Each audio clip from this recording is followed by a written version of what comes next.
estuvo bueno. Particularmente ahora, justo acabo de ver el video que subieron de la grabación de la voz de Freud en el Ah, módulo nuevo. mm, Impactante escuchar la voz del hombre después de mm, tanto leerlo. mm. Ay, sí, Impactante. también lo escuché. Estaba viejito cuando habló. La entrevista. Ujú. Sí. Hay una película, yo no vi igual la película, vi la obra de teatro, eh, ay, pero no me estoy acordando el nombre, una de las últimas, que es una discusión, conversación que tiene Freud respecto de Dios en sus últimos momentos. Eh, Está en teatro. Nos habíamos encontrado con Gustavo de casualidad, ahí le había gustado, en el teatro esa vez. No tanta casualidad, ¿no? Porque fuimos a ver Freud. ¿Él era creyente de Dios? Vean esa película. Ah, ok, ok. Está bien, está bien. Pero bueno, la autobiografía él habla un poco de esto, ¿no? De religión judía, ortodoxa, la familia. Bueno, él tenía sus preguntas bastante filosóficas respecto de Dios, ¿no? Y de qué Dios estamos hablando en todo caso, etcétera. Pero no es una pregunta menor para Freud, ¿no? Ujú. Hay varios textos más hacia el final de su vida, digamos, ¿no? que habla un poco de esto, ¿no? Hay una peli que salió hace poco, que está en Netflix. No la vi todavía, que se llama La última sesión de Freud. Ah, está Que en trabaja Netflix. Anthony Hopkins, la No me hace, digas que hace está de en Freud él. Netflix. Bueno, esa es la que vimos en el teatro. Ah, bueno, está la peli ahora. Ay, no sabía que estaba en Netflix, mira, la voy a buscar. Buenas. ¿Ya salió? ¿Ya salió la película? Hoy mismo la busco. Sí, ya había salido, pero no pensé que estaba en las plataformas todavía. Va, en Netflix no la había visto, al menos. ¿Qué tal, Gus? ¿Todo bien? Bueno, ya hablaron, ¿no? Del parcial que escucha, desde el pasillo se escucha esta clase. Les voy a decir Ah, que mira, ¿en serio? sí, sí. Bueno, toda la facu. Igual no hay nadie, no se No preocupen. hay nadie, ¿no? No se escucha nadie. No, Ay, no. qué intriga me da ir a recorrer la facu así vacía, ¿no? Desolada.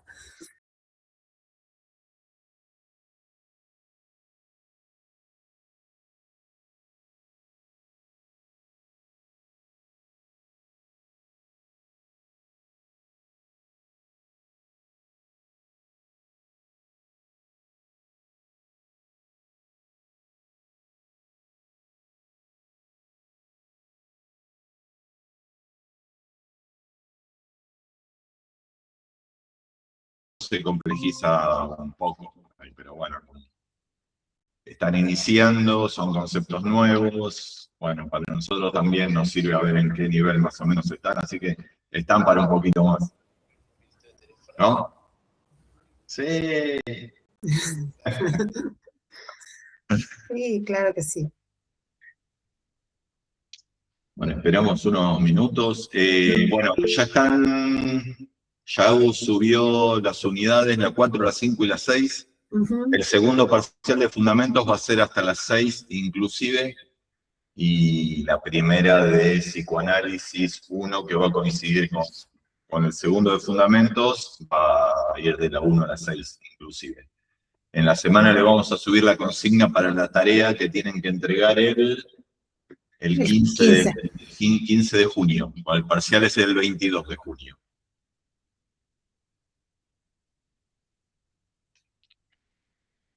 ¿Están anotando? La tarea esa es para los de fundamentos también, para todos. Para Para todos. todos, para todos. Para todos es condición para rendir el segundo parcial. Va a ser hasta el segundo parcial de fundamentos o el primero de psicoanálisis. Va a ser hasta el lunes 15 a las 18. Tengan en cuenta, tienen un montón de tiempo, tengan en cuenta que háganlo antes de ese lunes a las 18 por cualquier problema, porque si no se tiene que recuperar ese parcial. Ese es el problema. Y hay mucho tiempo por delante y tienen todo el material disponible hace bastante. Y recuerden que no van a tener una devolución de cada guía, pero sí vamos a recepcionar y ver quiénes entregan, ¿sí? Esa guía de estudio es para ustedes, la idea es que bueno, les sirva justamente para ir estudiando. Bien, ¿cómo estamos? Buenas, ¿cómo andan? Hola, Bueno, ¿dónde estás? Peligras, porque estoy sin luz, así que hago lo que puedo. Espero que me vean igual. Se te ve re bien, igual. ¿Todo bien? ¿Todo bien? Sí, Bárbaro. bueno, ponemos a grabar porque falta Dale, un yo ahí pongo a grabar. Dale.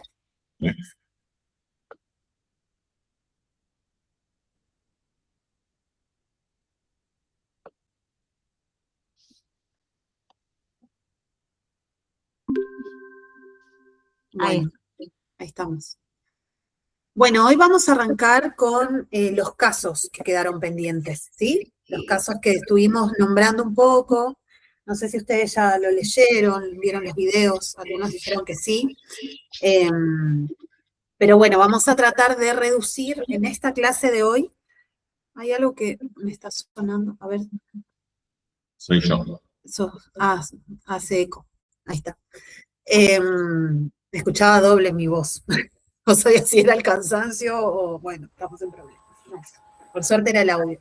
Bueno, entonces vamos a ver hoy los casos de estudios sobre la histeria de Freud. Vamos a tratar de resumir y recortar y puntuar las cuestiones principales de los casos para que ustedes tengan en cuenta al momento de la evaluación, pero también para que ustedes se lleven al menos de esta materia.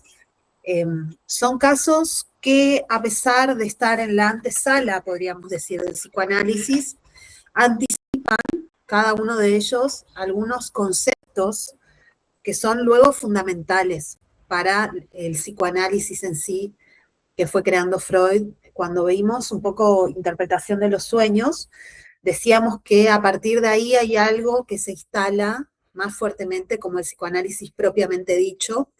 Y piensen que esto es aún en los tiempos en los que Freud estaba como médico neurólogo, ¿sí? En trabajo y en conjunto, incluso Estudios sobre la histeria es un libro que escribe en conjunto con Breuer, que bueno, ustedes saben la historia de ellos, ¿no? De amistad, de mentoría y luego fractura sentimental y de colegas, a partir, bueno, del desprendimiento que va teniendo Freud respecto de lo que Breuer sostenía y de lo que la sociedad médica de la época sostenía, ¿no? Como hegemónico. Y estos casos, por lo menos para mí, voy a tratar de compartirles también una apreciación o una lectura personal de los casos, me parece que son muy importantes. Me llama la atención que cada vez que los releo o los reviso, encuentro alguna o que otra joyita, cada vez, y esto hace bastante, digamos, que los leo, y uno diría, bueno, casos de 1800, ¿para qué nos sirve? Bueno, uno también se podría preguntar por qué vemos series de 1820 y nos llaman tanto la atención, ¿no? Hay una serie que está a furor ahora en estos momentos y que podría mostrar en otro lugar, más bien Inglaterra, como una época y una idea respecto del amor, respecto de las relaciones, respecto del matrimonio, bastante distinta a la que tenemos hoy, otra época, otra subjetividad. Sin embargo, lo que Freud comienza a descubrir en estos casos es algo que va más allá de la época. Obviamente, cabe considerar la época y leer los casos a la altura de la época, pero hay algo de eso, ¿no?, que persiste, que tiene que ver justamente con lo que estamos viendo en esta materia, que es la creencia en un inconsciente, en algo que nos determina más allá de nuestra voluntad y de lo que creemos. Por eso, mi recomendación de todo corazón es que Estaba poética hoy. Es que vayan y lean los casos, ¿no? Por ahí en otro contexto, no digo porque ahora vamos a tratar de puntuar así como lo más grosso e importante, pero léanlos, después léanlos, ¿no? Con otras miradas y vayan pesquisando ahí la historia, ¿no? La historia de la mujer también, en distintas épocas de las intervenciones, etcétera, y cómo la palabra, ¿no? Le devuelve un lugar subjetivo fundamental a la mujer de esta época, como a la de la nuestra también, ¿no? Entonces, como les decía, estos casos son trabajados en conjunto con Breuer, algunos atendidos en conjunto y otros escritos, ¿no? Y elucubrados entre los dos, ¿no? Algunos casos solo atendió Freud y otros, como el caso, por ejemplo, de Emi o de Emma, según la traducción, es un caso que atienden ambos, ¿no? En una clínica de internación. Podríamos arrancar un poco con este caso, pero antes, por ahí lo que podríamos recortar como de la época es justamente esto que les decía. Las mujeres de esta época, a diferencia de la nuestra,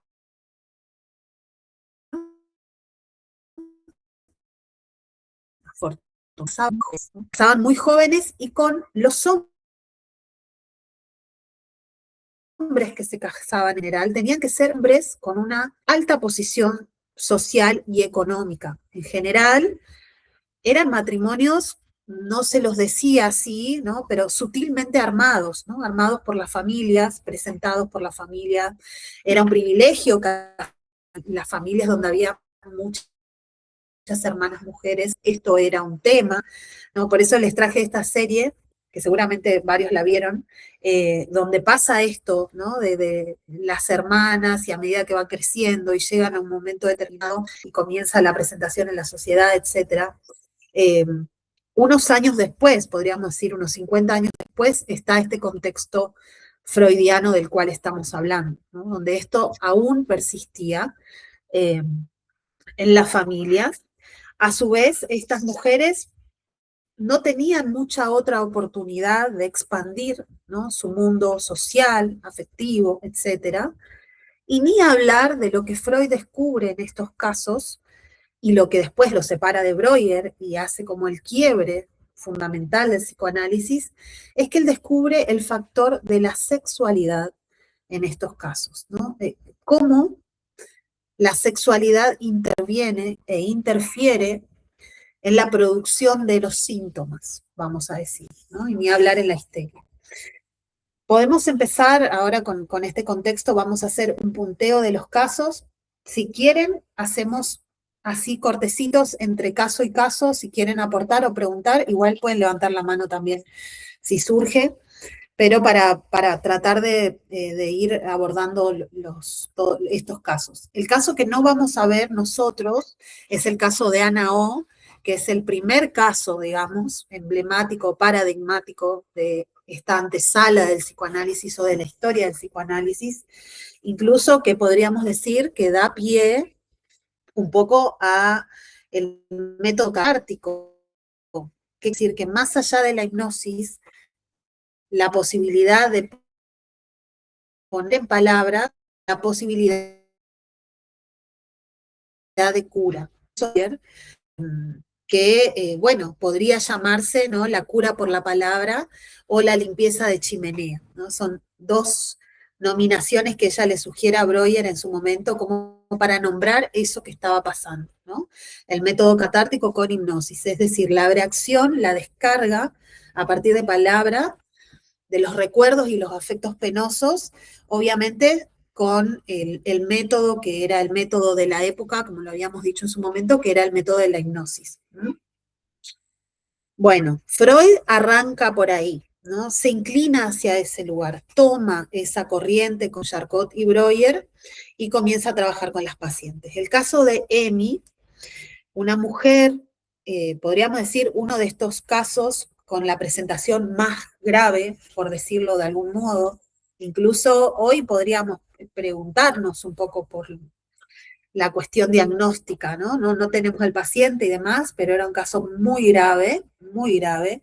Incluso es el caso más, por lo menos para mí, el más largo y más difícil de leer, por tanto contenido, tanta información, y además Freud ahí aún se encontraba muy en la modalidad de la historia clínica, ¿no? Entonces escribe día por día como si fuese un diario o una historia clínica diaria, ¿no? Como se suele hacer en las clínicas.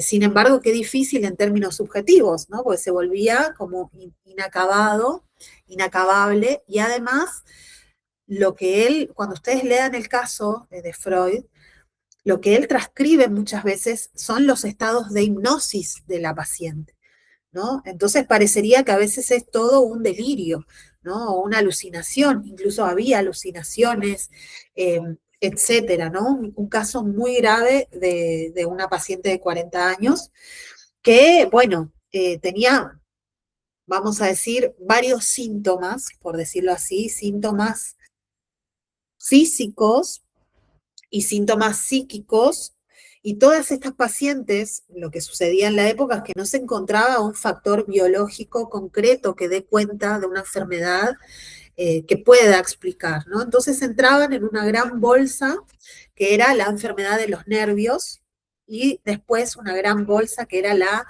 histeria, eh, como la enfermedad de las mujeres solamente, eh, y un poco sin tratamiento, ¿no? Hasta que, bueno, aparece este método. Los tratamientos, si ustedes investigan un poco la historia de la histeria, eran muy invasivos, ¿no? Hay como un salto epistemológico entre Hipócrates y Freud, entre que la histeria era una enfermedad de los ovarios, que se sostuvo casi tajantemente en el ámbito médico en todo ese tiempo, ¿no? Piensen en la distancia temporal, hasta que Freud dice, bueno, esto no tiene que ver con los ovarios, y le puede pasar a los hombres también, ¿no? Sino que tiene que ver con la sexualidad, ¿no?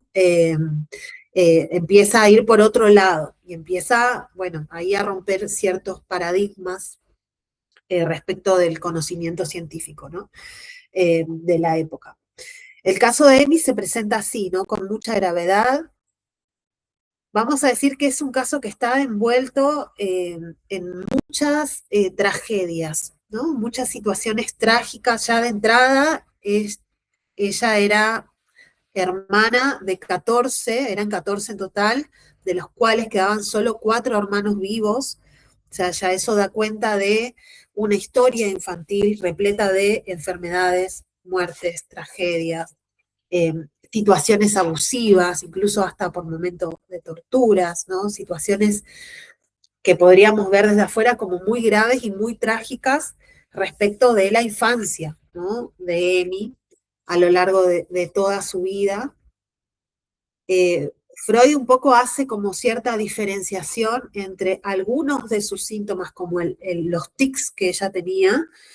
Él decía que era como un sonido inarticulado, una especie de grito de gallo silvestre. No sé cómo es ese grito, siempre me lo imagino como un cocorocó, pero no sé cómo será, ¿no? Si ustedes lo saben, qué es el grito de un sonido así de gallo silvestre, por favor compartan.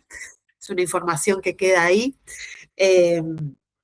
Ella tenía un tic frente a cada situación que él la tomaba de sorpresa, reaccionaba con ese grito, esa especie de tic, y también con una fórmula protectora, y decía una frase, estése ahí, quédese quieto, ¿no? Y con las manos crispadas, era como una especie de acto protector, podríamos decir, para que no se enrieden con ese punto. Eso por un lado, y él ubica esta cuestión principalmente, ¿no? Con todos esos sustos y esos episodios, ¿no? Que han ido a lo largo de su vida, ¿no? Que han generado un efecto traumático. Por otro lado, también aparece ahí otra cuestión que es un poco el dolor en las piernas, el dolor en el andar, y una fatiga y un cansancio extremo que a veces no le permitía ni moverse, ¿no? Entonces, esos son los primeros síntomas y un poco más adelante comienza a despejarse un tercer síntoma, podríamos decir así. Lo separo didácticamente porque son muchas cuestiones las que le pasaban a Emi, pero como para que puedan ordenarlo más didácticamente. Un tercer síntoma que a Freud comienza a estructurar un poco la idea de cómo se constituye una histeria, ¿no? Que aparecen los dolores de estómago, el vómito, la repugnancia, el asco, ¿no? Estos son los tres síntomas o las tres presentaciones, ¿no?, principales que tenía Emi cuando Freud la conoce. Una de las primeras cuestiones que este caso le enseña a Freud, una de las primeras cuestiones que es fundamental tener en cuenta, este caso lo saca un poco de el fin médico que él tenía, ¿no? Porque esta era una paciente que incluso se restringía, digamos, ¿no?, el agua, comer. Por eso digo, hoy podríamos preguntarnos un poco sobre el diagnóstico, por todas estas cuestiones. Pero Freud lo que hacía es, daba instrucciones, ¿no? Le daba instrucciones. Usted tiene que beber agua. A partir de ahora va a tomar, no sé, 2 litros de agua y va a comer esto que es más sano para usted. Le daba una dieta, le indicaba masajes. En esa época se usaba mucho baños de agua fría, de agua caliente, hidroterapia, ¿no? Todo ese tipo de indicaciones Freud le daba, los cuales parecería, Freud decía, que hacían el efecto contrario, ¿no? Mientras más él instruía o instrucciones daba, peor, ¿no?, se volvía el estado del síntoma, ¿no? Uno diría, bueno, anda, ¿no les pasa a ustedes que le dicen, anda y hacete un masajito, te va a venir re bien? Bueno, van, se hacen el masaje y a la media hora salen y sí, la vida, ¿no? Aparece la vida y el dolor a veces va más allá del masaje. Estaría bueno igual hoy un masaje, la verdad, pero un poco lo que Freud descubre ahí es que no va por el tratamiento del cuerpo, ¿no? Que las instrucciones en ese sentido, al contrario, empujaban otra cuestión, ¿no? Entonces, ahí Freud dice, bueno, entonces, si no sirven las instrucciones, ¿por dónde vamos, no? Bueno, comienza con el método que estaba practicando con Breuer, ¿no? La hipnosis con el método catártico. Ya lo habíamos hablado esto un poco así al pasar, que Freud se nombraba a sí mismo un mal hipnotizador, pero en realidad lo que podríamos decir, que él lo dice de ese modo, lo que podríamos deducir, es que en realidad él era el che pibe en esa época de Breuer, ¿no? Era el médico, el residente que recién empieza y que uno dice, llama al otro, ¿no? Freud ocupaba ese lugar, no era conocido, no tenía el prestigio. Entonces, justamente la hipnosis, como lo hemos dicho, funciona por sugestión, ¿no? Es decir, quien ejerce la hipnosis tiene que tener un poder para el sujeto que está enfrente. Es decir, el sujeto tiene que atribuirle un poder y así es como funciona la sugestión, ¿no? Entonces, para Breuer, él decía 2 palabras y esto funcionaba. A Freud no le funcionaba, él se consideraba como mal hipnotizador y dice, bueno, ¿y qué hago? Entonces, bueno, hable, ¿no? Como un poco el método catártico despojado, abre acciones sin la hipnosis, ¿no? Bueno, y eso comenzó a ser la antesala de lo que después él va a nombrar como asociación libre. La antesala, ¿por qué? Porque la abreacción es descargue, y a medida que descargaban, en este caso Emi, lo que Freud buscaba era la solución, y buscaba el recuerdo, la solución y el recuerdo. Y para eso, como buen médico, lo que hacía era preguntaba, interrumpía. No, de eso no me diga de eso porque quiero saber de esto, ¿no? Quiero saber de aquello, ¿no? Y justamente ahí lo que pasaba es que se levantaban las resistencias. Entonces, a partir de ahí, él comienza a descubrir esto, dejar hablar, ¿no? Dejar de instruir, ¿no? Dejar de interrumpir. Esas son las tres cuestiones, podríamos decir, que ubica en el caso Emi principalmente, ¿no? Que las interrupciones no funcionaban, que las instrucciones no solo que no funcionaban, sino que eran contraproducentes, tenían un efecto contrario en los síntomas conversivos, como vamos a ver más adelante, ¿no? El síntoma de la histeria. Es como si alimentara al monstruo, ¿no? Instruir, alimentar al monstruo, ¿no? Y que la elegancia, por un lado, va a decir, porque en esa época era elegante, ¿no? Poder ejercer desde la hipnosis y lograr el efecto de la oración, de esos recuerdos tan tapados de la historia, etcétera, la elegancia y la eficacia de la hipnosis se iba perdiendo. Para él eso dejaba de tener valor, ¿no? Esto es un poco lo que enseña este primer caso, ¿no? Que hay síntomas conversivos y que hay efectos de sucesos o de hechos, estoy tratando de decir otra palabra que no sea traumático, para no confundir, de hechos trágicos en la vida de un sujeto, ¿no? Comienza aversivos también, sí, buen sinónimo, exacto, ¿no? Y digo, ubicar la diferencia de lo que estuvimos pensando hasta ahora entre trauma mecánico y trauma psíquico, porque fíjense que en Emi hay un montón de tragedias. Pero ¿cuál, y esto abro pregunta para no decirlo, cuál ubica Freud que en Emi es el factor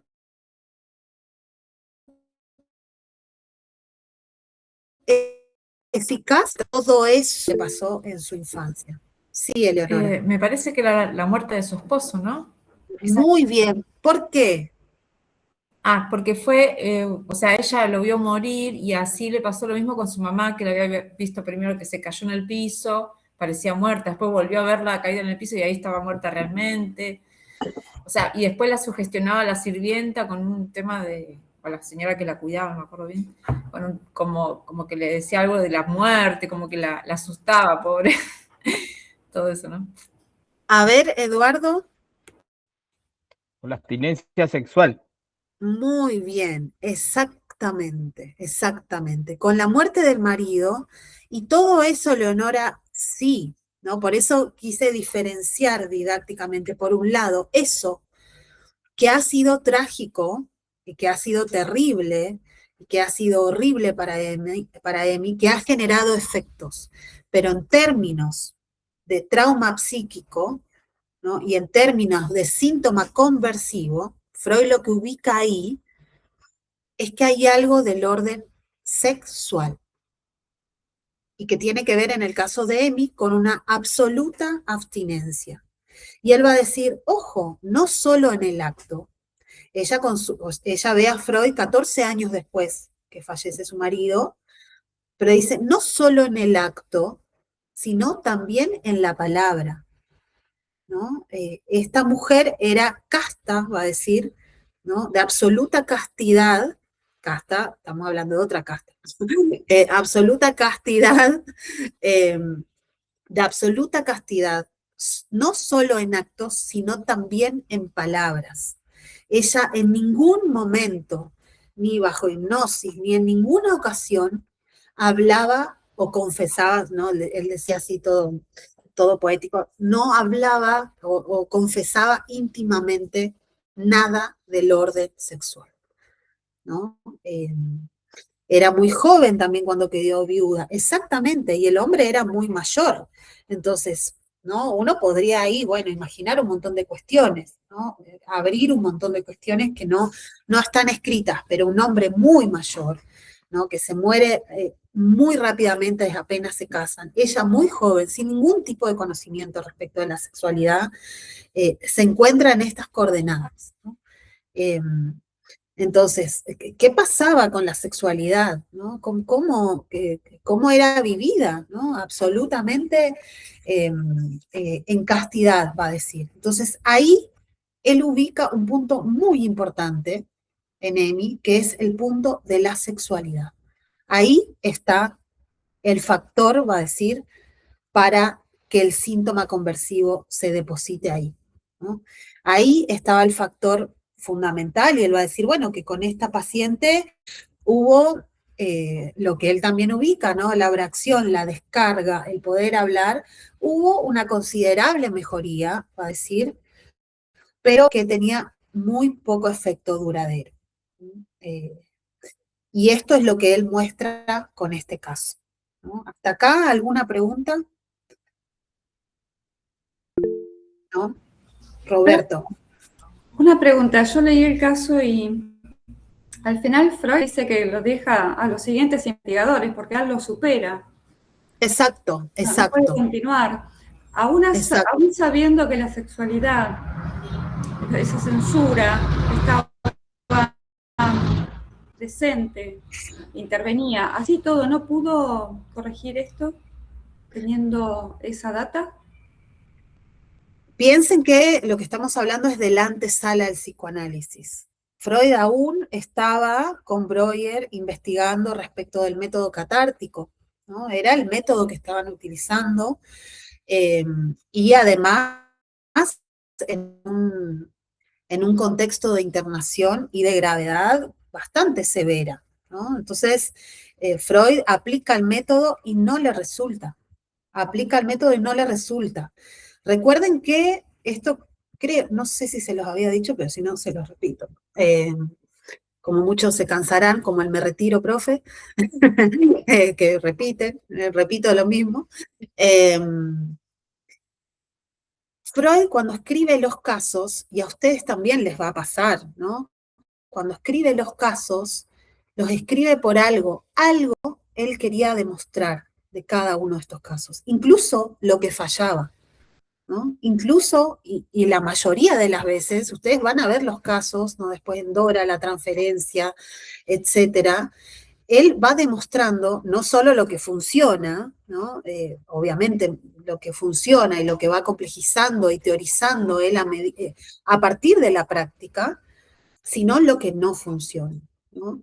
Incluso lo que queda como incógnita, ¿no? Porque esto que les digo es una gran pregunta, si había una cuestión diagnóstico, ¿no? En el caso de EMI, ¿no? Con toda esta gravedad y toda esta presentación, y las alucinaciones eran alucinaciones o eran efecto de la hipnosis. Hay un montón de cuestiones que quedan ahí, ¿no? Y Freud lo dice, ¿no? Como que no se trata de que la herramienta que él estaba descubriendo ahí iba a servir, ¿no? Sino que ahí esboza, vamos a decir, anticipa, ¿no? Como un fenómeno anticipatorio, que la sexualidad algo tenía que ver, ¿no? con la génesis de la histeria. Y todo lo otro sí, tiene sus efectos, produce cuestiones, pero la génesis estaba ahí. ¿Mm? Eso es lo que quiere ubicar con este caso, ¿no? Roberto, ¿Qué tal? Buenas tardes. ¿qué tal? Bien. Yo, si mal no recuerdo, alguna vez hablaron de como una visión amplia de la sexualidad, digamos, ¿no? Que no se identificaba como con el acto sexual o la genitalidad. Eso en este momento no estaba todavía, era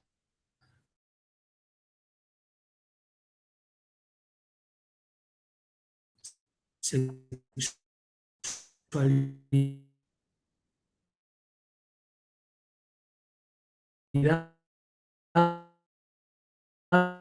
Sí, gracias. Concebía no solo la sexualidad, la cuestión de los recuerdos y la solución en términos más concretos, más reales, ¿no? Aún no estaba la idea de la fantasía, o no estaba muy instalado esto de lo perdido que venimos nombrando, ¿no? El deseo inconsciente, que tiene que ver con algo que no está, que no existe, que está perdido, ¿no? Esto de la representación en representación, y van a ver los casos, hablan un poco de esto Roberto, ¿no? Punto de que muestran una escena tras otra, ¿no? Y Freud ahí comienza a preguntarse, ¿hay algo como si fuese una cáscara de cebolla, ¿no? Que uno puede llegar a un lugar, ¿no? Es una pregunta que comienza a hacerse Freud, ¿no? Sí. Para contestar también un poco lo que consulté Roberto, Freud siempre parte desde lo anatómico, siempre piensa en lo anatómico, y aun cuando empieza a ver que hay cuestiones que no tienen que ver con la anatomía, por eso hace todo el desarrollo que hace, siempre lo que plantea hacia adelante es: no podemos desechar que en algún momento se ubique algo nuevamente de lo anatómico ahí que hoy podemos estudiar. Pero siempre parte de lo anatómico. Era médico, ¿no? Pero no le alcanzaba. Hoy tampoco alcanza lo anatómico para explicar lo que sucede. Y algo de los diagnósticos también, las histerias en ese momento eran graves. Hoy no hay ese tipo de histeria, porque al primer atisbo de que suceda algo de eso, van a terminar internados. Por lo tanto, no va a haber posibilidad de desarrollo. Y habría que pensar al revés. Si muchos diagnósticos de psicosis son realmente psicosis. No, tienen que ver ahí con, bueno,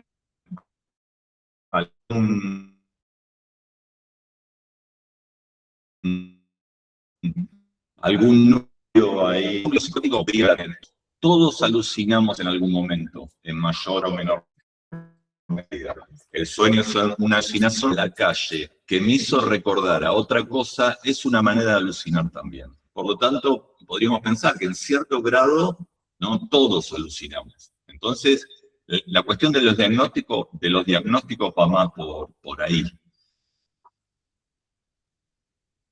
Sí, ahí pusieron caritas, sí, está bien, es una cuestión para seguir conversando, ¿no? Está bien que se queden con esta pregunta, porque además ustedes van a ver después en psicopatología, bueno, ni hablar el DCM, donde hay trastornos, diagnósticos, estructuras, etcétera.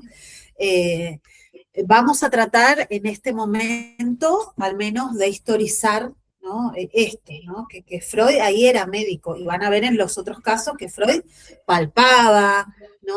Hacía todo lo que hacían los médicos, no sé si palpaba así, todo lo que hacían los médicos de la época, ¿no? Que ahora, ¿no?, el médico te dice, hola, toma tal cosa, chau, ¿no? Y listo, nos vemos. Pero en esa época, ¿no? Freud era médico y el psicoanálisis estaba en el horizonte, ¿no? Y todas estas son pistas, ¿no?, o anticipos de lo que después él va a construir. Por ejemplo, como preguntaban respecto de la sexualidad, ¿no? Que es el concepto que nosotros comenzamos a transmitirles, pero que en este momento Freud estaba apoyado en otro lugar. Y como dice Gustavo, hasta el final estuvo apoyado en otro lugar también, ¿no? Pero siempre lo otro también se le presentaba en la práctica, y él se dejaba, en algún punto que me parece muy interesante de lo que podemos recibir de Freud, él se dejaba aprender, no sé si lo estoy diciendo bien, a partir de la práctica. Es decir, piensa en todo el conocimiento médico que él tenía en la época, era muy estudioso, pero en el momento de estar ahí, en la escucha con el paciente, en el tratamiento, por decirlo así, él se dejaba enseñar. Ahí está mejor dicho la frase. Se dejaba enseñar por sus pacientes y se dejaba interpelar y después hacerse preguntas al respecto, ¿no? Y eso fue lo que fue preparando el terreno para el psicoanálisis, ¿sí? María. Sí, profe, a propósito de este tema de la sexualidad de estas mujeres, hay una película que se llama Histeria, justamente, que es de la creación de los juguetes sexuales, del primer Consolador, y muestra cómo los médicos justamente dan intervención, en principio, manualmente y después logran la creación de un artefacto que, bueno, justamente muestra cómo un médico veía afectada su propia salud, ya que atendía a las pacientes de forma manual y, bueno, justamente tenía un amigo que estaba en la creación de un instrumento electrónico y, bueno, lo adaptan a esto. Y más que nada ahí se ve cómo eran tratadas las mujeres, que justamente quedaban viudas muy jóvenes, algunas por otras cuestiones, y bueno, justamente la palabra, el nombre de la película lo dice, ¿no? Histeria. Así que está muy bueno y ahí se ve muy claro esto que dicen, este concepto así de la sexualidad trunca, si se quiere, que tenían estas mujeres. Sí, de la sexualidad ligada netamente a lo genital, ¿no? En ese punto, a lo genital por un lado o a la reproducción por el otro, ¿no? Eso aún sigue vigente, ¿no? Pero en esa época médicamente estaba muy sostenido. Muy buena la referencia, la voy a buscar, no la vi, así que la voy a buscar, está bueno. Sí, está en Google, en YouTube, perdón, y está, bueno, en Google también, es del año 2011 la película. Ah, mirá vos, qué bueno, buena data, buenísimo, gracias. Muy bien. Seguimos un poquito. Como Freud les decía, los casos que él muestra y que presenta ahí son bien distintos unos de otros y eso está bueno y es muy enseñante. Por ejemplo, el caso de Catalina, podríamos decir, a diferencia de Amy, una chica muy joven, 17 años, ¿no? Pero que no es un tratamiento, no es una internación, ni es un periodo largo de consultas, ¿no? Y esta idea del psicoanálisis que dura para toda la vida y qué sé yo. Freud muestra ahí, en un sencillo caso, cómo en un encuentro, la palabra que encuentra una vía en ese momento aún, de descarga, ¿no? Y de ligazón con algo de lo propio, produce efectos. Podríamos decir hoy efectos analíticos, ¿no? Efectos analíticos en una conversación. Hace poco una colega me decía, bueno, ¿por qué queremos hacer cosas en la comunidad? ¿No? Porque a veces uno quiere dar no sé, una charla o decir, bueno, hablemos de adicciones, ¿no? Como en la comunidad, con los docentes, qué sé yo. No para enseñarla a ver qué es una adicción, qué es tal cosa, sino porque cuando el discurso, la palabra, ¿no? Tiene ese efecto analítico, produce un efecto de discurso distinto, ¿no? Freud ahí se va de vacaciones, ¿no? A las montañas, que le gustaba mucho, y obviamente él era médico y ahí se había que firmar siendo médico. Hola, soy médico, y firma, ¿no? En el libro de actas de ingreso del lugar y qué sé yo, como médico, y ahí estaba rondando esta chica, Catalina, ¿no? En esta posada, que era la hija, ¿no? de una de las señoras ahí del lugar.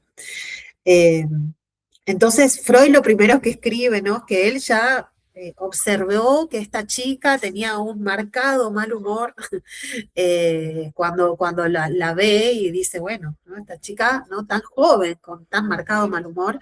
Bueno, cuestión que Catalina se le acerca a Freud y le dice, señor, usted es médico, me están pasando cosas, ¿no? Me pasan cosas, ¿será que me puede ayudar? Y Freud dice, bueno, me quería olvidar de las histerias, pero bueno, pasa en todos lados, hasta 2000 metros de altura también pasa el padecimiento subjetivo. Y entonces comienza a escuchar, y ella lo primero que le dice es que, bueno, sufre como de un estado, de lo que hoy se escucha mucho, ¿no? Como si fuese un estado ansiógeno, ¿no? Como si fuese un estado de ansiedad similar a episodios de panicosos o crisis de angustia.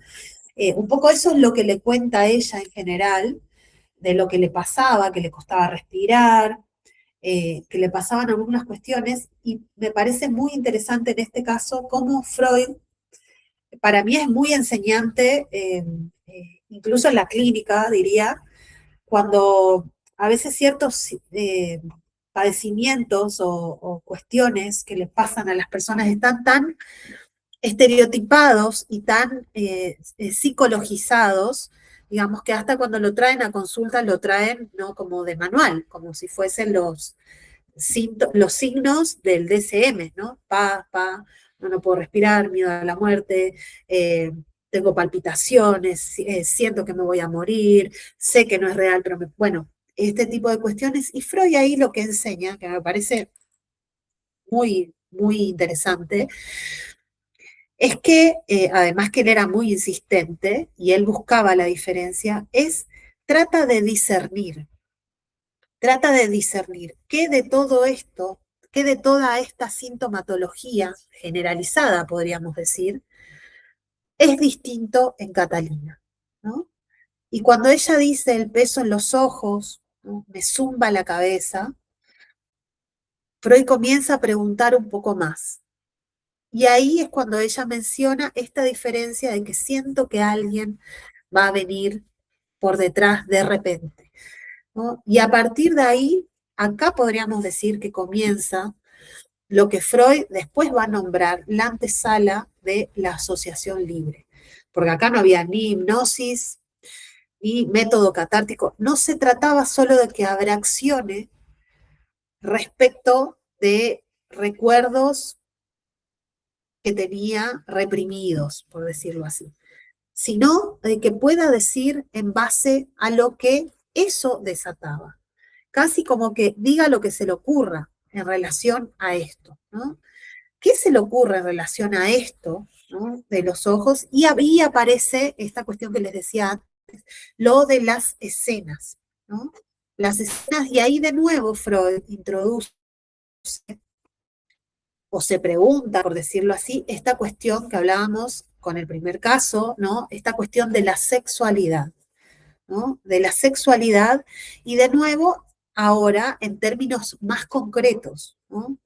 Catalina se encuentra con una situación, ¿no?, con su prima y con su tío, que bueno, después Freud ya saben, ¿no?, notas al pie, por eso siempre les digo, notas al pie, hay que leerlas, porque incluso tiene definiciones, hay notas al pie larguísimas de Freud. Freud releía sus textos y explicaba y argumentaba con lo que traía de años posteriores de teorización. Entonces, hay textos que incluso este es uno que tiene al pie, donde las notas al pie son de ediciones posteriores, que bueno, esto tiene que ver, el saber no sabido tiene que ver con esto que digo más adelante en tal texto, es muy interesante.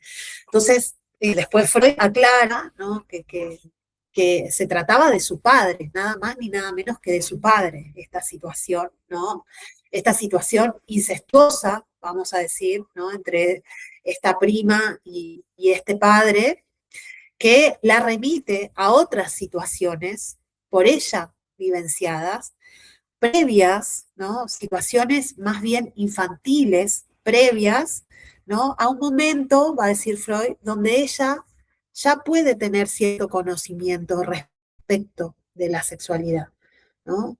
Entonces, lo que Freud ubica acá es que las escenas anteriores fueron vividas con un malestar difuso, ¿no? Y esas escenas anteriores, vividas por Catarina, digamos, entraron como en un periodo, y ahí él va a nombrar, como después nombra también en varios casos, ¿no?, el periodo de incubación. Recuerden, médicos utilizaba, y es muy gráfico pensarlo incluso así, ¿no?, como en un periodo de incubación, donde eso queda, ¿no?, de una manera ahí agazapado, hasta que una nueva escena que se encuentra ligada al momento actual de Catalina, ¿no?, donde puede tener cierto conocimiento de qué estaba pasando entre este padre y esta prima, eso desata, ¿no?, o enlaza la otra serie de escenas. Pero justamente como no se puede ligar esa cuestión, lo que sucede es el síntoma en el cuerpo, ¿no? Primero los vómitos, el asco, la repugnancia, y después un desplazamiento a esto que es como una crisis, ¿no?, más ansiógena. Este caso es muy interesante para pensar la cuestión del trauma en dos tiempos, ¿no? O los dos tiempos del trauma. Es muy importante para pensar eso. Un primer tiempo donde Freud consideraba que el hecho hasta ahí efectivamente había sucedido, entonces se trataba de buscar el hecho concreto, un periodo de incubación y un segundo momento, ¿no? Donde hay alguna concepción de la sexualidad que enlaza, ¿no? Las escenas anteriores. Eh, lo que Freud ubica acá también en este caso, que es muy importante, es que la advertencia de lo sucedido no le quita el malestar, ¿no?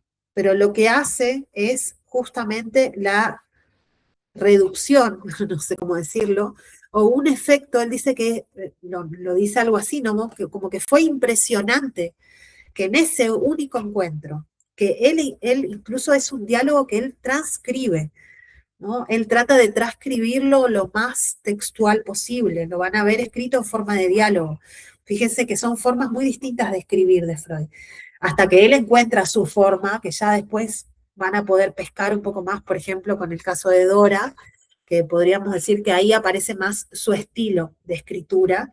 Acá él estaba buscando, ¿no? Pasa de la historia clínica a la transcripción casi literal de un diálogo, de un encuentro con Catalina, ¿no? Y en lo que él ubica es impresionante el efecto, ¿no? En el rostro de esta chica, ¿no? Y ahí, de nuevo, esto que aparece muchas veces en Freud, y más en estos casos, es que él buscaba la solución, como si fuese que la cura iba por el lado, o de recuperar el recuerdo y sacarlo a flote, o solucionar el problema, ¿no? Y que ahí vendría la cura. Y da cuenta ahí que no se trata de eso solamente, que hay algo de eso que es necesario, no es sin eso, pero no es solamente eso. Antesala de lo que sería el psicoanálisis. De nuevo, para no quedarnos en que el psicoanálisis se trata de buscar de las profundidades del mar eso que está reprimido y sacarlo a flote, cura, ¿no? O de propiciar una solución para la vida real concreta del paciente, cura, ¿no? No va por ahí. Él da cuenta que hay algo más, ¿no? Que más adelante lo veremos. Bien, hasta ahí. ¿Preguntas? ¿Comentarios? Voy lo más rápido posible. Bien, seguimos con... Yo voy a hacer una acotación, que Sí. yo, con lo que había nombrado antes, el tema de la humildad de Freud, ¿no? Porque, o sea, veo esto, que él, bueno, voy a seguir trabajándolo, o sea, que no tenía como una, o yo lo que observo, ¿no? Por ahí, por lo que había leído, que él dice, hay algo que yo ya superé, que yo le echaba alta la culpa al paciente, cuando leí el caso del sueño de Irma, y después yo, bueno, yo ya lo superé, dice. Bueno, ahí Freud, hay dos textos, podríamos decir, que son como, no sé, pero esta es una apreciación, no lo anoten. Por lo menos para mí hay dos textos donde Freud es como muy, es como que él mismo da las indicaciones de lo que él mismo hizo y lo que no hay que hacer, ¿no? Que es Consejos al médico, que es un Freud bien concreto, bien directivo, ¿no? Que habla de la técnica propiamente del psicoanálisis, texto posterior a Interpretación de los sueños, donde habla de la abstinencia, habla de la neutralidad, habla de la asociación libre, habla de la regla fundamental, habla del médico como espejo, habla de un montón de cuestiones que ustedes ven que él tropezó, se tropezó con eso, ¿no? En ese sentido, comparto, pero también él quería saber, ¿no? Quería saber, también quería ocupar un lugar, así como era humilde, era ambicioso, y eso también, digamos, le permitió, de nuevo, una apreciación, ¿no? Pues estamos leyendo en base a una biografía y a una obra, pero haciendo una lectura, pero bueno, hay que llegar a lo que él logró escribiendo y pensando, ¿no? Había mucha ambición, mucho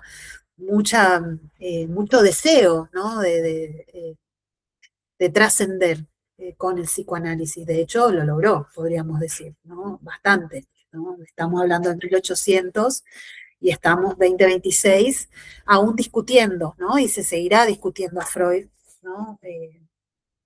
Aunque sea para criticarlo, ¿no? Bien. Me quedé pensando en esto de la humildad, pero es una buena apreciación como para ir pensando. Bueno, el siguiente caso que Freud presenta acá es Miss Lucy. Podríamos decir que este caso, así como Catarina, se corre de los clásicos casos de la época de Freud y de Breuer, ¿no? Que eran mujeres burguesas de alta posición económica en general, llevadas por las familias o internadas o ya en algún tratamiento médico, y a partir del tratamiento médico eran recomendadas con Freud o eran atendidas médicamente con Freud, y él le decía, bueno, ¿podemos probar con este método? ¿No? Probemos, ¿no? Y probaba. El caso de Miss Lucy se corre un poco de esta lógica porque Miss Lucy era una institutriz de 24 años, es decir, que trabajaba, era una mujer independiente, y que va por recomendación de un amigo médico de Freud, a verlo a Freud, porque ella tenía un problema de rinitis severo que se estaba tratando, por el cual no tenía olfato. Ella no tenía olfato, pero su síntoma, ¿cuál era?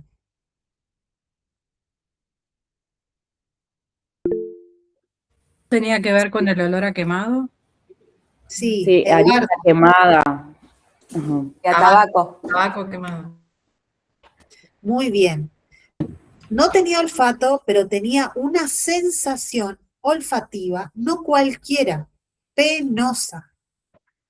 Esto es muy importante porque a veces repetimos como, ¿no? Loro ciertas cosas, pero acá la cuestión era la pena, ¿no? Por un lado la pena y por el otro, vamos a decir como Isabel, la satisfacción. Lo dejamos ahí como muy al brochecito, que producía esa sensación, ¿no? La afectaba, le imposibilitaba la vida. Y como decía Gustavo hoy, que me parece muy importante, es lo que pasa hoy, ¿no? Hay algo que ha sido suficiente, podríamos decir el síntoma, hasta un momento. Y llega un momento en el cual uno dice, ya no me es suficiente, tengo que consultar.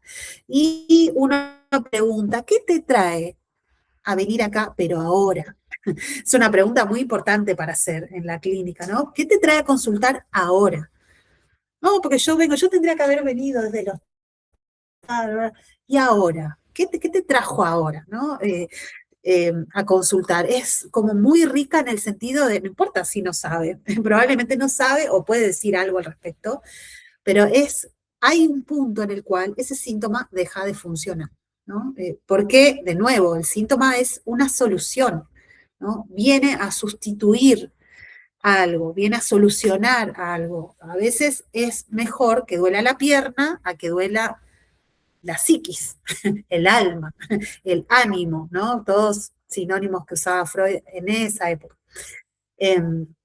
Entonces, Lucy viene por esto, ¿no? Es decir, la sensación ya era lo suficientemente penosa para no permitirle tener una vida, ¿no? Le afectaba su trabajo, le afectaba todas sus decisiones, etc. Entonces consulta con Freud. Ella es quien le paga a Freud también, una cuestión como, ¿no? Freud elige casos así. Bueno, ahí se cruzan de nuevo varias escenas. Bueno, el primer síntoma, vamos a decir, o la presentación manifiesta, recuerdan el sueño manifiesto y latente. La presentación manifiesta es el olor a panecillos quemados o harina quemada, de acuerdo a la traducción que tengan, esa sensación penosa que no la dejaba en paz. Esa era la presentación, y digo manifiesta, ¿por qué? Porque a medida que comienza a hablar con Freud, lo primero que ocurre con Miss Lucy, y que esto a Freud no le deja opción, es que no funcionaba la hipnosis, ¿no? Para nada. En ningún momento Lucy fue, le paga a un médico y dice, no, le decía, no funciona, ¿no? Entonces, dice, bueno, hable, también prueba, ¿no? En su momento preguntaban un poco por el apremio, y Freud dice, a ver, ¿qué puedo hacer, no? Si lo que funciona es la sugestión, en esta época era como lo que funcionaba era sugestionar, y que el poder esté en el médico para extraer el contenido oculto y consciente de la persona.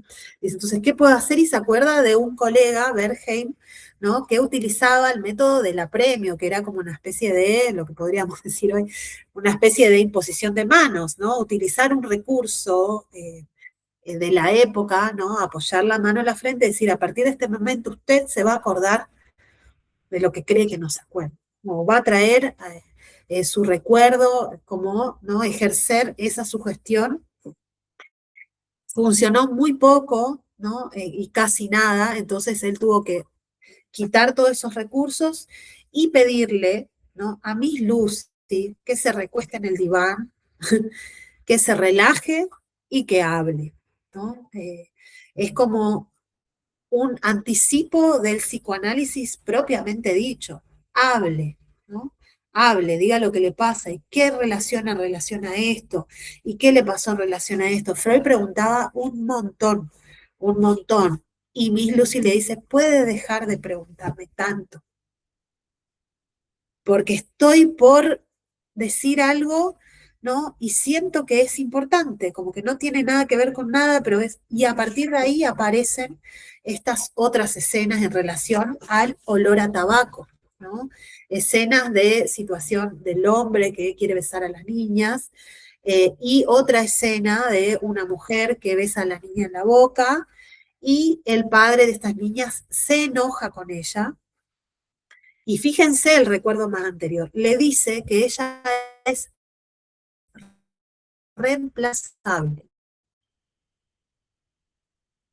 ¿no? Le dice, si esto vuelve a ocurrir con esta mujer o con cualquier otra, voy a buscar otra institutriz que se ocupe de ponerle límites a las personas que vienen a jugar y a estar con las niñas, ¿no? Entonces le marca ahí a Miss Lucy, ¿no? Y ahí aparece el síntoma, le marca, usted es reemplazable, usted no es un amor correspondido, usted no va a poder sustituir a la madre de estas niñas, a la cual le prometió en su lecho de muerte que iba a cuidar a estas niñas, y cuidar a estas niñas se ligaba también con el amor a este hombre, ¿no? A partir de ahí, Freud dice el síntoma, ¿no?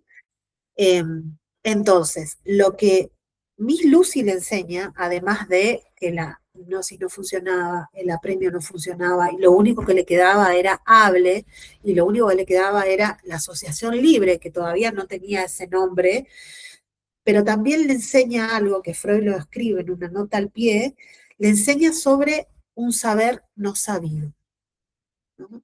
Le enseña con esto que el poder y el saber no está del lado del analista, está del lado, ¿no? del paciente. Aunque este, es decir, el paciente, Miss Lucy en este caso, le suponga un saber a Freud, ¿no? Esto es muy interesante porque es después lo que Lacan, mucho más adelante, va a tomar como sujeto supuesto saber. Pero ya Freud en 1800 lo está diciendo, ¿no? No le puso nombre, nada, pero lo está diciendo, ¿no? Ahí él ubica esta rotación, digamos, ¿no? del saber y la sugestión y el poder, y etcétera, del lado del analista, y la rotación en que el saber, aunque sea no sabido, aunque sea incompleto, está del lado del paciente. Lo van a ver un poquito en algún punto en relación al preconsciente también, ¿no? Cuando veamos ahí aparato psíquico, pero también en relación al inconsciente, ¿no? La diferencia entre lo que está ahí al alcance de la mano y un poco más allá y perdido, ¿no? Sí, Janina. ¿Esto tiene que ver con la resistencia? ¿Eso de no ser consciente de lo inconsciente? Claro, sí, tiene que ver con la resistencia. No es sin la resistencia, ¿no? Ahí Freud todavía, de nuevo, no tenía el concepto de resistencia, pero lo veía. Después van a ver en el caso Isabel que es muy claro. Cuando Freud se acerca a los puntos, va a decir como más importantes del caso, el dolor y la intensidad del síntoma aumentaba, ¿no? Cuestión que no solía pasar mucho. Entonces Freud dice, en el caso Isabel, unas cosas que toma de este caso el dolor como brújula. Brújula de que hay algo que se está resistiendo. Okay. Algo se resiste.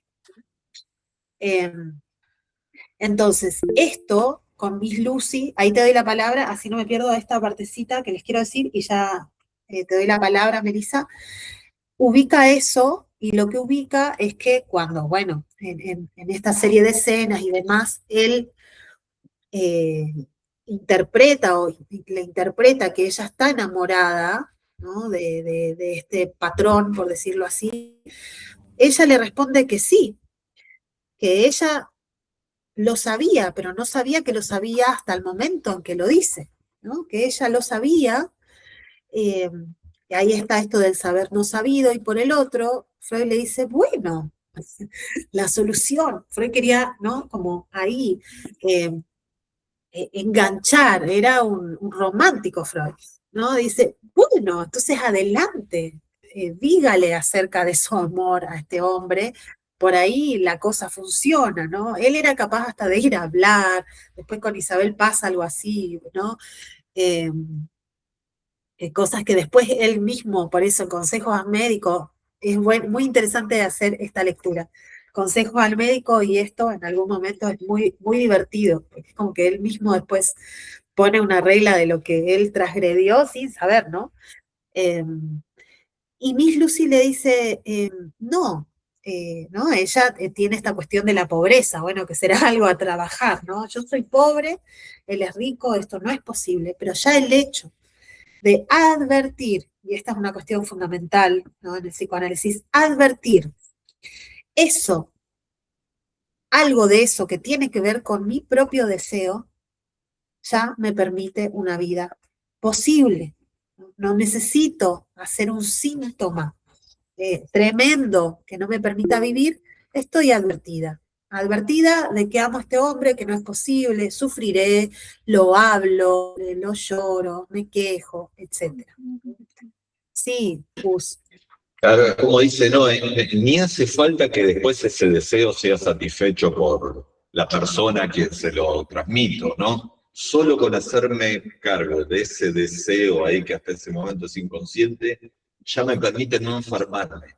Después me frustraré, lloraré, haré lo que tenga que hacer, pero la diferencia es esa, entre hacerme cargo de lo que deseo y no poder saber de qué se trata. Sí, es un punto crucial. Y el último punto de Miss Lucy que les quiero compartir es otra antesala, que es la transferencia. Freud ahí dice, ¿no? Respecto del olor a tabaco, él dice, bueno, no hay que desestimar que estamos hablando de una serie de hombres importantes en su vida, ¿no? Como aparece como una serie de hombres que en algún punto tienen una relación con el afecto, ¿no? Y entonces dice, bueno, ¿qué tendrá que ver que yo fume tabaco, ¿no? ¿Será que, y él ahí como que se hace un poco el chistoso, ¿será que soy un hombre interesante, atractivo para esta mujer? No lo creo, dice. No, algo de lo inconsciente ahí, ¿no? Y podríamos decir, hay algo de la transferencia ahí, cuando Freud dice esto, ¿no? Muy interesante para pensar, ¿no? Esto de, a ver, más adelante, ¿no? Cuando veamos transferencia, ¿no? El video,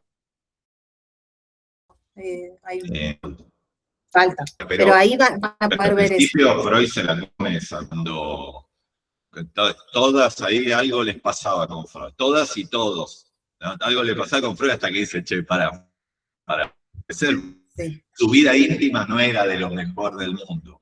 Entonces dice, acá pasa algo. Bueno, la transferencia. La transferencia. Sí, sí, sí. Al principio estaba chocho, después dice, no, bueno.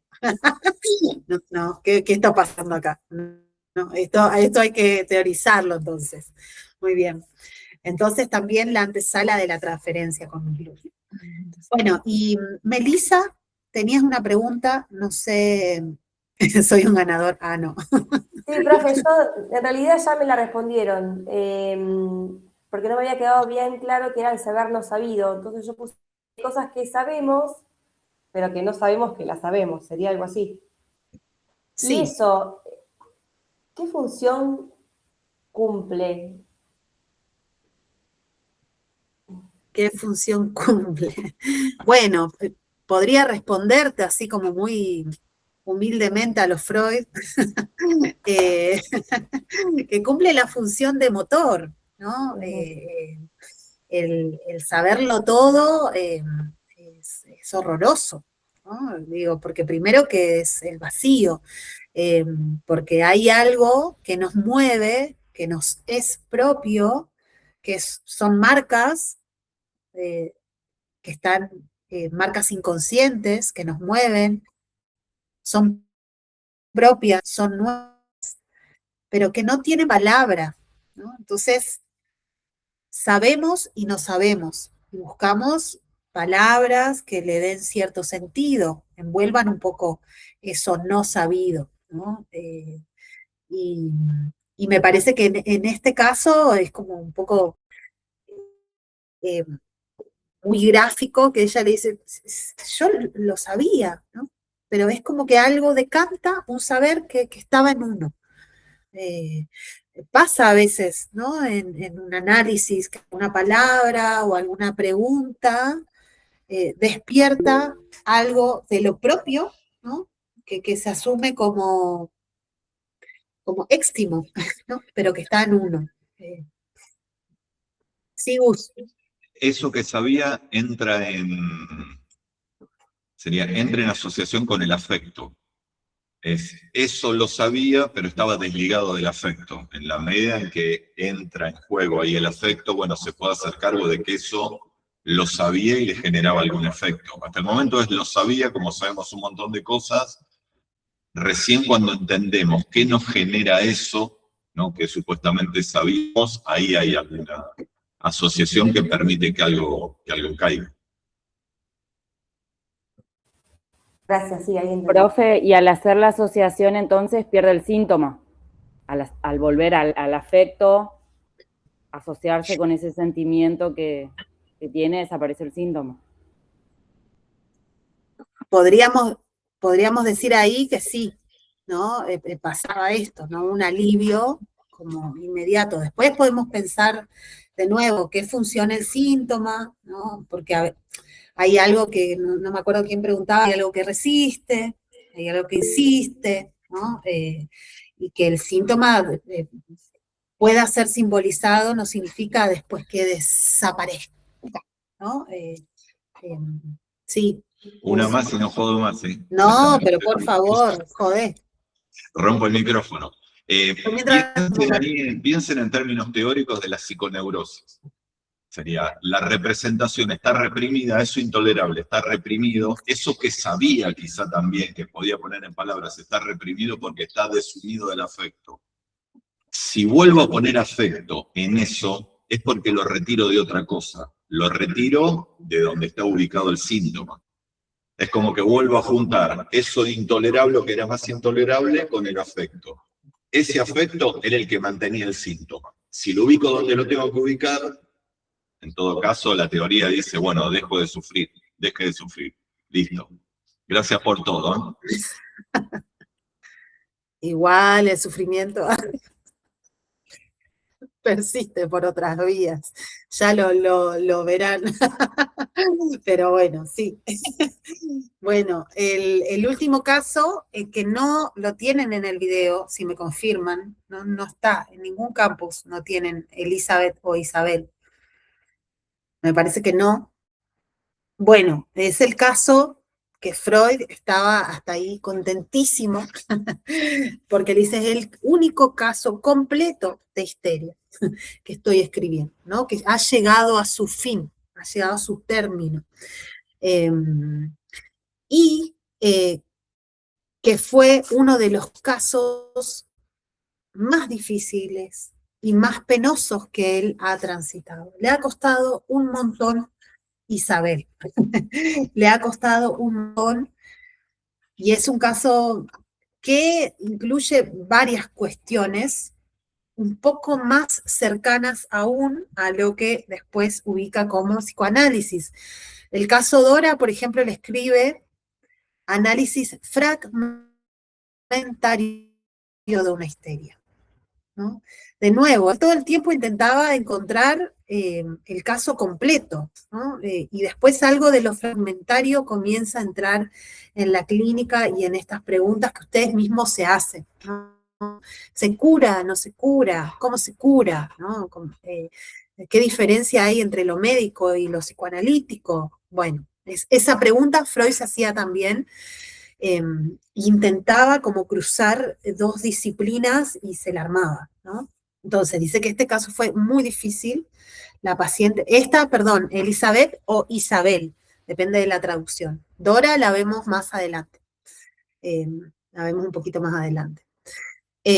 Isabel o Elizabeth von R. es un caso, sí, Paula. Profe, si es el caso de Isabel, está subido al campus. Bueno. Isabel DR, está. Ok. ¿Pero el video? No. Por eso, porque hay, ok. Bueno, después chequean, pero me parece que falta ese, porque había subido 2 veces el de Catalina o no sé cuál. Después confirman cualquier cosa, pero creo que falta. Bueno, este caso entonces le había costado mucho a Freud. Esta mujer llega por dolores en la pierna, dolores al andar, con una renguera severa, eso, Isabel o Elizabeth. Y Freud a todo esto, que era bastante significativo, es decir, a veces no se podía levantar de la cama, no podía caminar, etc., lo llama como un cansancio doloroso. Ese nombre le pone un poco a sus síntomas, ¿no? Lo condensa ahí.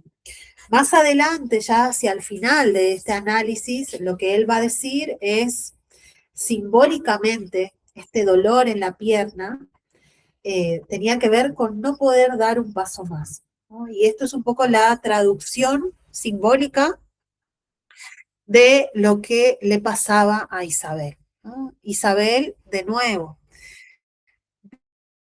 bien una mujer de la época, bien la representación de esto de la mujer de la época de la cual hablamos, a diferencia de su perspicacia, inteligencia y vamos a decir su cierta resistencia o rechazo a la idea del matrimonio.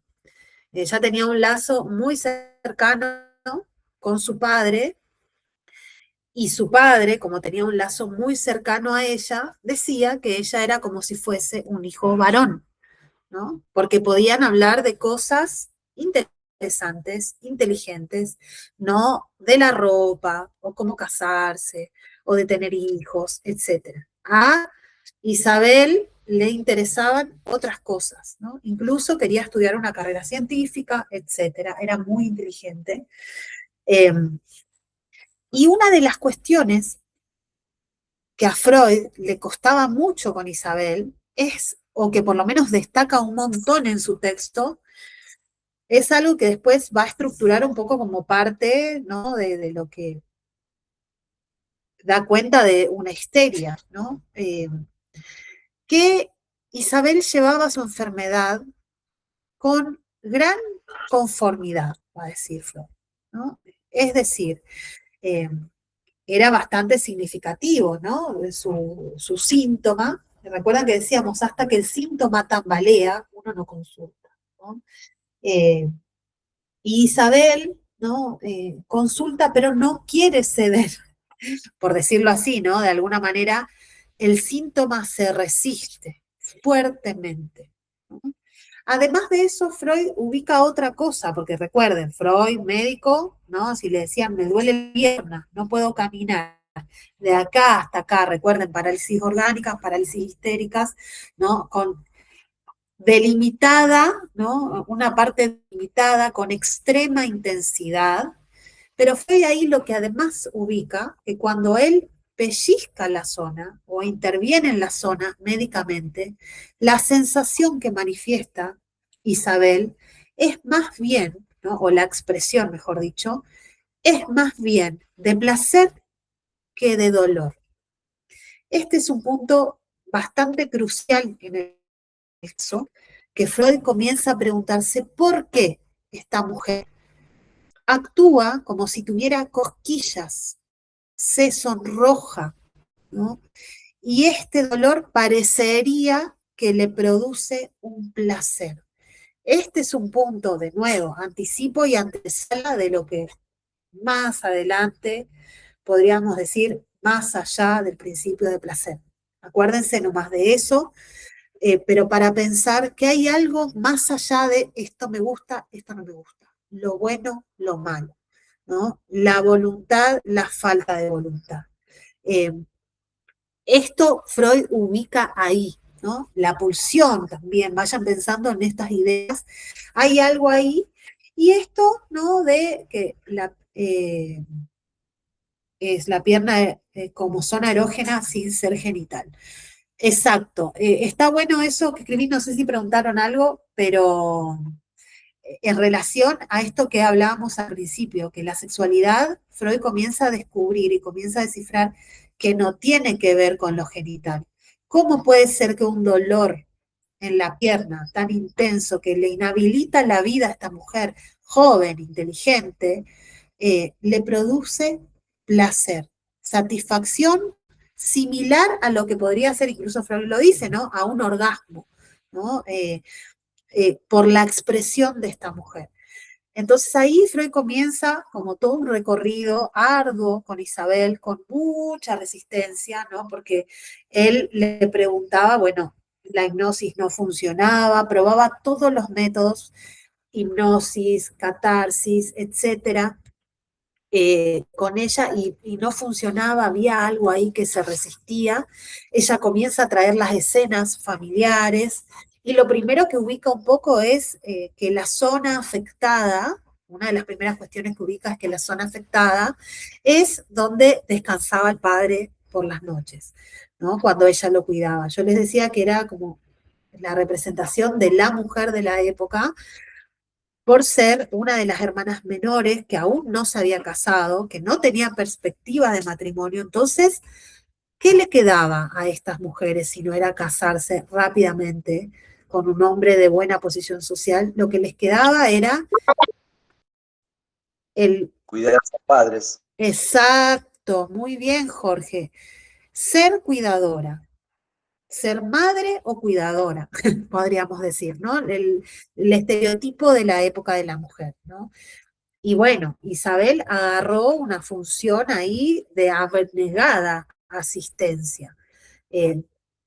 Podríamos correr un poco la perspectiva entre Emi e Isabel, hacerlas conversar a los casos, y había algo ahí de la sexualidad que no estaba en circulación, ¿no? En ese sentido, porque se dedicaba a cuidar al padre enfermo hasta que el padre muere, y después se dedicó a cuidar a la madre enferma, ¿no? Y después la muerte de su hermana, ¿no? Que justamente se había casado con el primer hombre que a ella en algún momento pequeño se le ocurrió que, bueno, con un hombre así podría, ¿no? Pensar en la idea del matrimonio. Una idea así muy suavecita, ¿no? Que apareció en su momento, pero que para ella era muy fuerte, y que a partir de la muerte de la hermana, ¿qué representación a Isabel le resulta intolerable? Que es muy interesante, porque hay una parte que dice, me hizo pensar en el caso Schroeder, que lo volví a leer ahora, que dice, como si le hubiera atravesado como un rayo esa representación. Que puede ocupar el lugar de su hermana. Exacto. ¿Y en qué momento? ¿Cómo fue? ¿En qué momento pasó?